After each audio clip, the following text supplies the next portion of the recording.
যা শুনতে চাচ্ছেন তা বাংলাদেশের শোবিজের ইতিহাসের অন্যতম এক বিতর্কিত গুঞ্জন, যেটা মনে হচ্ছে আসলেই কি সত্যি নাকি শুধুই গুঞ্জন।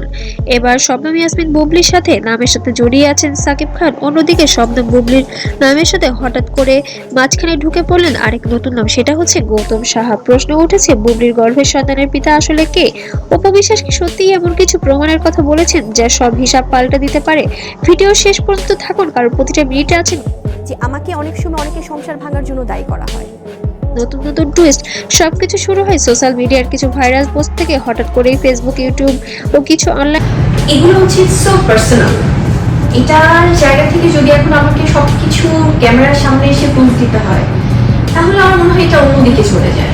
পোর্টালে ছড়িয়ে পড়ে কিছু দাবি, বুবলির পেটে নাকি সাকিব খানের নয় গৌতম সাহারই সন্তান। এই একটি লাইনই যথেষ্ট ছিল শোবিজে আগুন লাগানোর জন্য। বুবলি আপু ফের মা হচ্ছেন, আপনি তো খুব কাছের মানুষ, আসলে বিশেষ সত্য একদমই না।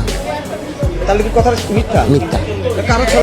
কিন্তু প্রশ্ন হলো, এই দাবি এলো কোথা থেকে? কারা প্রথমে এটা ছড়ালো? অনুসন্ধানে দেখা যায় এই গুঞ্জনের সঙ্গে বারবার উঠে আসছে অপু বিশ্বাসের নাম। অপু বিশ্বাস কি বলেছেন সেটা দাবি করা হয়েছে, সেটা কি আসলে সত্যি নাকি শুধুমাত্র হিউমার ছড়িয়েছে?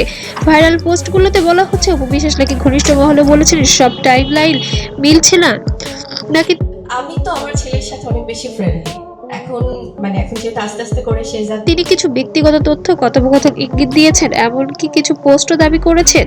অপু বিশ্বাসের কাছে নাকি এমন কিছু প্রমাণ আছে যা প্রকাশ হলো পুরো ইন্ডাস্ট্রি কেঁপে উঠবে।